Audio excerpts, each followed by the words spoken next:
part of the shortcoming of just saying I'm going to love people is that it connects them to you, but it doesn't necessarily connect them to the story, the gospel story, the good news. And I think that's that too in our tradition of service in the Church of the Brethren. That's been a real challenge for us as well, because we want to go and serve and actually not even be recognized for serving. We want to kind of disappear, in our good works.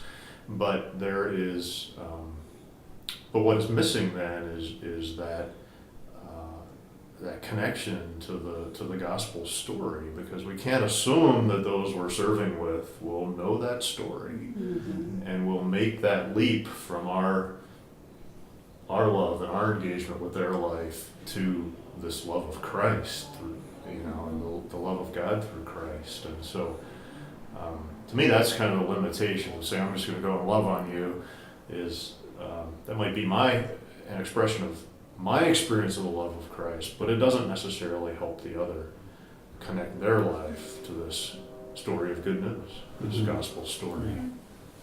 And I think it's also helping people connect their story with the gospel story, so the articulation becomes both. And for me, the reason I'm here and the reason I serve the Presbyterian Church is because I came to faith in Christ as a unchurched person in college, and it was because of a group of people that were living in community, a group from InterVarsity Christian Fellowship, who I met, who really loved, it was apparent, Christ, but they also, in real tangible ways, loved the community, including myself. So I think, the service and the love is,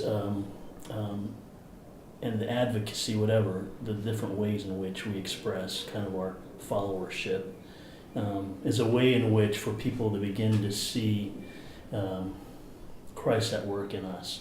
And for me, what I've seen is that there's been a change in the paradigm. I think for many Presbyterians and church people, the paradigm has always been first you believe, and then you belong, and then you serve.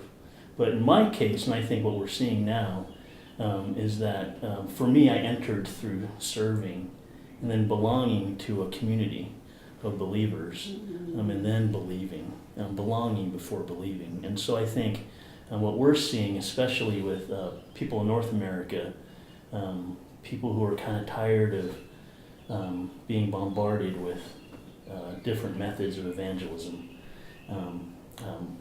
really learning to interact with people who are caring and loving for them and their communities.